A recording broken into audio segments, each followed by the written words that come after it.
Silva. Alô, meus amores, um grande abraço. Mais uma vez já estamos de volta. Hoje é uma segunda-feira, dia 22 de novembro, e o Senado Federal vai começar a discutir, a debater essa PEC dos precatórios, portanto, iniciando hoje. As propostas alternativas, que eu já venho falando sobre as opções que o governo deve estudar, vou falar para você nesse momento, vou apresentar a você, tá? Então, só para você ter o entendimento que hoje, portanto, começando todos os debates, iniciando, portanto, a definição de tudo isso. Dá uma olhadinha no teu celular, no teu notebook, pela programação oficial. Então o Senado vai debater essa PEC. Você está vendo aí os senadores buscando uma proposta de consenso para viabilizar o pagamento do Auxílio Brasil. Enfim, começa, portanto, amanhã, ou melhor, começa a partir de hoje, às 3 horas da tarde, previsão de muitos debates, isso vai rolar durante toda a semana, muita coisa. Agora, o que chama a atenção de tudo isso? É que quem mais sofre é a população mais humilde, sem auxílio emergencial e várias dúvidas. O que eu recebo de pergunta, Alex, 400 não sai em novembro, sai em dezembro? Vai sair em dezembro? Vai sair em dezembro. Agora tem uma situação, se a PEC não for aprovada, não sai em dezembro, fica para janeiro. Aí o presidente entra, não, mas tem uma medida provisória extraordinária, os interlocutores dizem que se acontecer um atraso, entra os 400 agora em dezembro. Aí já tem outros parlamentares que dizem que, independente disso, a diferença, o retroativo de novembro, se não pagar os 400 em dezembro, então bau, tia Chica, bye, tia Chica, e aí aquela diferença que não saiu no mês de novembro, não sai mais, só sairá o retroativo de dezembro, caso não saia os R$400 para janeiro. É um abacaxi, tá? É uma situação de louco. Eu nunca vi tanta mudança. É uma mudança atrás de mudança. Uma hora ia pagar 400 em novembro, não saiu. Uma hora agora vai sair em dezembro, está andando. Aí de repente já chega a notícia, mas vai depender da PEC. Aí entra agora uma história de MPE, para garantir os 400. Mas para poder aprovar esse MPE vai depender de uma conjuntura.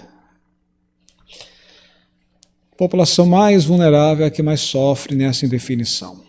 É por isso que nem as TVs, os sites, os jornais, a gente vê, é uma repetência, tá? A verdade é essa. Por exemplo, hoje, se você for acompanhar CNN, Band News, Globo News, Jovem Pan News, eles passam toda aquela programação em cima da bater na mesma tecla, porque são detalhes, regras pequenas que precisa ser debatida. E às vezes não deu certo hoje, então a gente volta e decide amanhã. E começa uma nova data, terça-feira.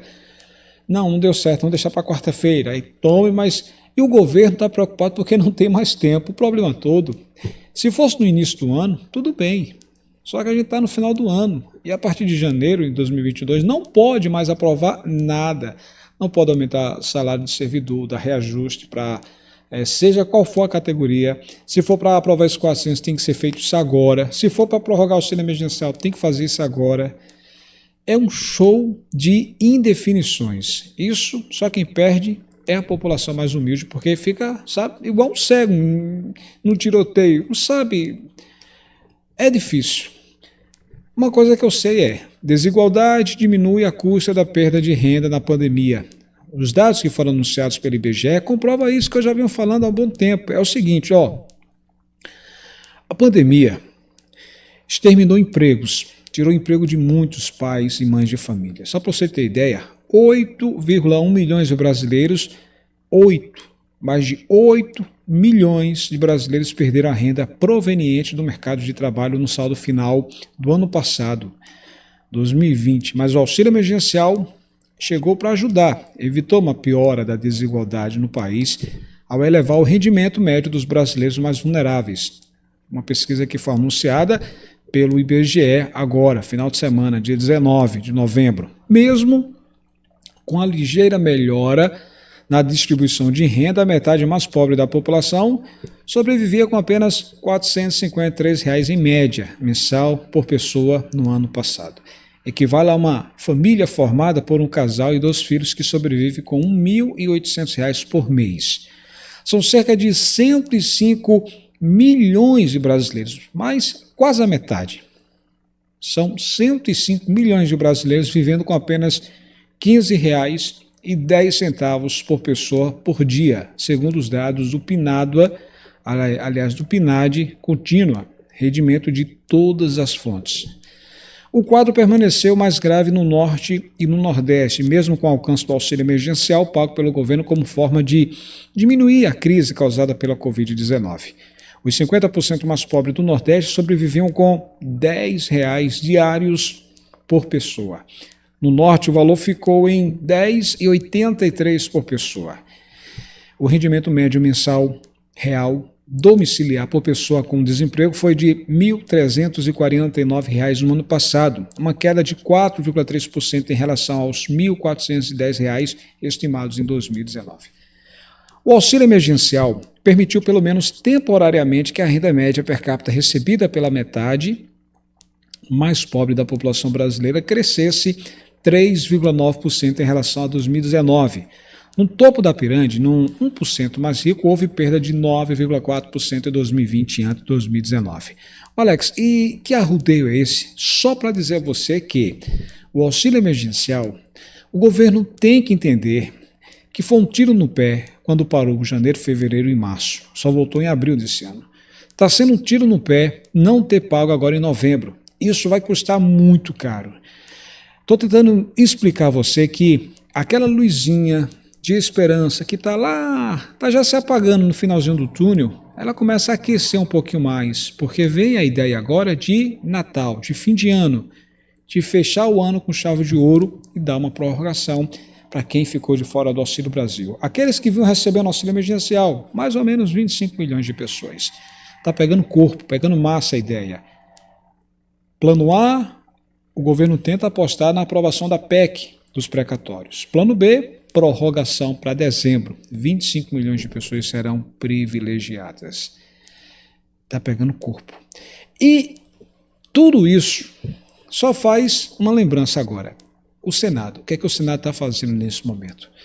O Senado está debatendo a PEC dos precatórios. Hoje, as propostas alternativas serão debatidas novamente. E agora vão minuciar, vão, detalhar regra por regra, regra por regra. Bem, o Senado promove hoje, dia 22, a partir das 3 horas da tarde, a sessão temática para debater o futuro dessa PEC, que é a 2321, a PEC, que é a Proposta de Emenda à Constituição, conhecida como PEC dos Precatórios. Muita gente já está chamando de PEC do calote. Bem, a PEC dos precatórios. O debate faz parte do esforço dos senadores para chegar a uma solução de consenso que viabilize o pagamento do Auxílio Brasil, o programa social sucessor do Bolsa Família, sem que haja adiamento do pagamento dos precatórios ou alteração do teto de gastos, como temem os críticos do texto aprovado pela Câmara dos Deputados. O senador Isalci Lucas, do Distrito Federal, é o primeiro signatário do requerimento para a realização da audiência, que também contou com as assinaturas de outros 6 senadores e 2 líderes de partidos e blocos parlamentares. Tudo isso hoje, a partir das 3 horas da tarde. Para a sessão, o requerimento propõe as presenças de representantes da Instituição Fiscal Independente, o IFI, do Senado Federal, do Ministério da Economia e das consultorias de orçamento do Senado e também da Câmara dos Deputados. O senador Rogério Carvalho, de Sergipe, apresentou aditamento aprovado pelo plenário, incluindo na sessão Tereza Campelo, que é ex-ministra do Desenvolvimento Social e Combate à Fome.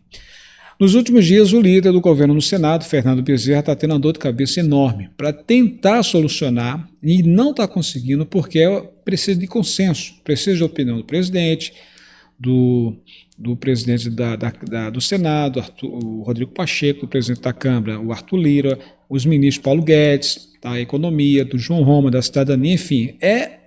Você resolver uma coisa é diferente de você ouvir a opinião dos outros. Então ele não pode dar uma definição, ele não pode decidir isso. Ele pega as propostas, vai ser necessário fazer as mudanças no texto. Ele está como se fosse: o que é que você deseja para a gente tentar aprovar essa PEC? Só anotando, tomando nota. Agora vou conversar com a equipe, esse tipo. Então, nos últimos dias, ele o líder do Senado, aliás, o líder do governo no Senado, Fernando Bezerra, que também é o relator da PEC, está realizando aí uma série de reuniões com senadores, vários senadores, para discutir possíveis aprimoramentos no texto e ser apreciado na casa, lógico, com apoio para tentar conseguir os 49 votos que é necessário dos 81 senadores. Entre os interlocutores de Bezerra estava o senador José Aníbal, de São Paulo, Oriovisto Guimarães, do Paraná, e Alessandro Vieira, de Sergipe, autores das PECs alternativas. Você que acompanha a gente, eu já venho falando sobre aquelas questões. As alternativas, como deixar R$400 de forma permanente e não provisória até dezembro. Bem, essa emenda substitutiva da discussão surgiu a emenda número 3, que é a substitutiva global à PEC 23, de autoria do Alessandro, Aníbal e Oriosvisto, os três, fundido em um só texto de propostas alternativas desses três senadores. Bem, a PEC dos precatórios, preste atenção que disse Oriovisto, a PEC dos precatórios está sendo reconstruída em conjunto, chegando a uma solução clara para conseguirmos manter o respeito pela responsabilidade fiscal. Com esse novo texto, estamos oferecendo a oportunidade do governo criar o benefício de forma sustentável. Podemos ter responsabilidade social sem cometer nenhuma irresponsabilidade fiscal. Palavras do senador Oriovisto. Ele que está entre os três aí que estão apresentando essa alternativa desse texto novo. A principal novidade da emenda é a retirada do teto de gastos previsto na Constituição, em caráter excepcional, de parte do pagamento de precatórios, dívidas que são fruto de sentenças transitadas em julgada contra a União, estados ou municípios. Com isso, abre-se um espaço fiscal de 89 bilhões de reais, garantindo então o pagamento do Auxílio Brasil dos R$400.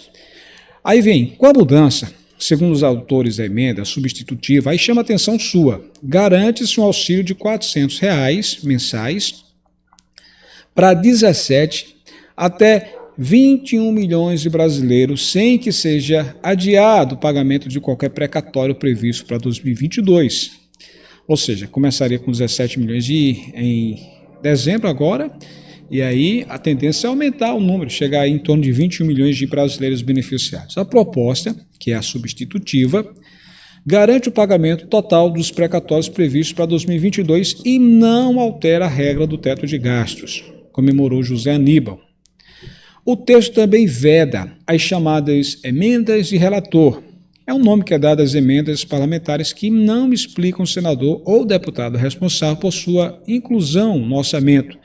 Além disso, a emenda cria mecanismos para facilitar a negociação dos passivos judiciais de União, estados e municípios, o que, em tese,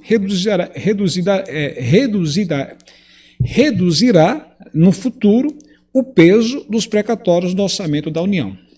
É um xadrez, um jogo de xadrez cheio de detalhes. A PEC 23 resolvia a questão do espaço fiscal, parcelando o pagamento de parte dos precatórios e alterando o método de cálculo do teto de gastos. A emenda substitutiva elimina esses dois aspectos do texto, os mais criticados pelos opositores da PEC, que vão votar contra, a não ser que o governo repense e concorde com essas mudanças no texto. Aí os senadores passam a votar a favor para aprovar a PEC. E aí essa situação, os mais criticados pelos opositores da PEC, por minar, segundo eles, a credibilidade da economia brasileira perante os investidores internacionais. Em seu relatório de acompanhamento fiscal, publicado inclusive na última quarta-feira, dia 17 de novembro, a instituição fiscal independente, IFI, advertiu que a mudança retroativa da forma de correção do teto de gastos seria, na prática, o fim da regra como concebida, e que mesmo antes da votação da PEC no Senado, os efeitos sobre o cenário macroeconômico já são sentidos devido ao aumento da incerteza, da dúvida, da indefinição, da indecisão. Então, existe uma coisa também chamada de renda básica. Há ainda outras emendas e propostas alternativas a essa PEC 23, entre elas mais uma PEC, a 42/2021. Eu falei da PEC 23, essa agora é a 42/2021, cujo primeiro signatário é o senador Rogério Carvalho de Sergipe. Ele ou pelo menos esse projeto aí, essa emenda, né? Essa PEC, ela exclui do teto de gastos 50 bilhões de reais em 2022 para o ano e 2023 para o pagamento da renda básica. Insere, além disso, o direito a esse tipo de renda entre garantias constitucionais. Resumo de ópera. Se o governo receber, aceitar através desses debates, que deve mudar o texto, o que mais chama a atenção nesse debate, que começa hoje, a partir de 3 horas da tarde no Senado, e vai rolar durante toda a semana. Se o governo resolver aceitar isso, o que é que vai acontecer? Os R$ 400 deixaria de ser provisório até dezembro do próximo ano e passaria a ser fixo, permanente. Aí eu pergunto a você, é ou não é uma boa? É uma maravilha. O problema é que entra a questão da responsabilidade fiscal. O governo teria que arcar, ou seja, teria que ter uma fonte para garantir isso no mínimo. R$ 400 para quem está no Auxílio Brasil no mínimo? Diga aí, é ou não é uma boa? É maravilhoso. Mas o governo está pensando, segundo os senadores que não querem que isso aconteça, é justamente sobre responsabilidade fiscal. Quem está apresentando essa mudança garante que com esse texto novo aprovado vai conseguir aprovar a PEC. Está entendendo aí a dificuldade? É por isso que está gerando tanta indefinição. Sem auxílio emergencial, 25 milhões de pessoas sem nada, e agora dúvidas e mais dúvidas sobre os 400. Novembro não pagou os 400 por culpa da votação na Câmara, que demorou demais. E agora em dezembro, se continuar nesse mesmo lenga-lenga, pode de novo não sair os 400. E aí só poderia ficar para janeiro os 400. Aí como ficaria esse retroativo para quem recebeu, por exemplo, R$50, R$100, R$200 em novembro? O pessoal está esperando que em dezembro o governo pague o retroativo, a diferença, o complemento. Só que aí entra um detalhe. Se não sair os 400 em dezembro, tchau a diferença de novembro. Ou seja, prejuízo para o pessoal do Auxílio Brasil. Gente do céu, é muito detalhe, muito detalhe. Final de semana, inclusive, saiu as regras, foram várias regras. Eu mostrei aqui, muita gente foi ler e aí sentiu que realmente são detalhes que precisam ser debatidos. Vocês lembram do que foi anunciado, que eu mostrei aqui no Diário Oficial da União, sobre a portaria do dia 18 de novembro? Foi divulgada dia 19. Deixa eu só lembrar aqui a você o que foi que saiu. Preste atenção, dá uma olhadinha no teu celular, no teu notebook, para você entender o que tem. Esse aqui, ó, é a portaria a portaria MC 711, 18 de novembro de 2021, já no Diário Oficial da União, no dia 19, final de semana, que trata aí sobre a questão do programa Auxílio Brasil, né? E aí vem aqui o ministro do Estado da Cidadania, né, que é João Roma Neto, ele fala sobre tudo aqui. Capítulo 1, das disposições preliminares. Aí tudo isso aqui, ó, são detalhes, são regras, são normativas, só desse Auxílio Brasil. Olha só o que tem. Agora imagina o que eles vão definir para poder mudar o texto também no Senado, para tentar. Isso aqui fala do Auxílio Brasil. O que eles vão tentar mudar lá é a questão da PEC, do objetivo da PEC dos precatórios. Mas é uma coisa parecida porque são regras, detalhes. Eu estou passando aqui, não acaba. Só para você entender a complexidade. Capítulo 6, capítulo 5, aí vai descendo, capítulo 7, aí vai mais. Para você ver como tem detalhe. Capítulo 8, tá vendo? É muita gente do céu. Agora no Senado vai ser do mesmo jeito. Cada senador chama atenção. Vamos mudar isso, de acordo com a lei tal. Tá? Só para você entender como é detalhe. E começa hoje os debates sobre isso aí. Mudanças de texto. Se conseguir convencer o governo que pode ser mudado o texto, aí corre o risco de voltar para a Câmara. Aí, ó, tome mais um tempinho. Esse é o nosso Brasil, terra de todos nós. Essa é a situação, tá? Tô lá no Instagram, pessoal, lá no blog Alex Silva, ó. De olho em Brasília, tá? Antes que eu encerre, o pessoal que pergunta sobre a questão do Auxílio Brasil, ou melhor, sobre o gás dos brasileiros, que foi aprovado na Câmara e no Senado, que vai pagar durante 5 anos, um mês sim, um mês não, pagar metade do valor médio do gás. Hoje o valor é R$100, a metade seria R$50. Só falta o presidente, está nas mãos do presidente. Ele pode definir isso essa semana ainda. Ele definindo, aí vai sair todas as regras no Diário Oficial da União e a gente espera, a gente torce que todos do Auxílio Brasil tenham direito, como vai ser do BPC, vão ter direito, o pessoal do benefício de prestação continuada e também as mulheres vítimas de violência doméstica, tá? É aguardar. Tá na pasta, tá na mesa do presidente. É com ele. Se ele sancionar, já tá valendo o gás dos brasileiros. Se ele assinar nesse mês de novembro, já começa em dezembro. Tá bom? Um mês sim, um mês não, um mês sim, um mês não, durante 5 anos. Da tua opinião, é ou não é delicado? Isso gera indecisão, que tem de gente depressiva, adoecendo, porque muita gente agora nesse mês de novembro era para ter, todo mundo era para ter um reajuste de 17,84%. Muita gente pergunta, Alex, não saiu. E pior, em vez de aumentar, diminuiu o valor. Por quê? Por quê? Por quê? Essa pergunta eu faço também ao Ministério da Cidadania. Por quê? Alguns parlamentares também estão questionando. Por quê? O Ministério não anunciou nada, não deu uma nota esclarecendo isso, mas a gente que acompanha os bastidores, há rumores de, caso tenha acontecido alguma falha no sistema de atualização, algum erro, essa diferença que faltou deve sair em dezembro no seu próximo pagamento, tá? Mas eu digo, liga para o 111, baixa o aplicativo do Auxílio Brasil original, eu deixo aqui embaixo, agora no final do link, no final do vídeo, eu vou deixar o link aqui, o aplicativo atual, não pega qualquer aplicativo que tem, já basta toda essa situação, tem gente que ainda fica usando qualquer aplicativo, aí você está de repente colocando suas informações, suas senhas, seus dados a um golpista, né? Tem que ter cuidado. O link oficial deixa aqui no final desse vídeo aqui embaixo, tá bom? É o Auxílio Brasil, aplicativo oficial do Auxílio Brasil do governo. Ótima semana, de olho em Brasília, tá, gente? Estou no Instagram, blog Alex Silva. Até a próxima. Tchau, tchau.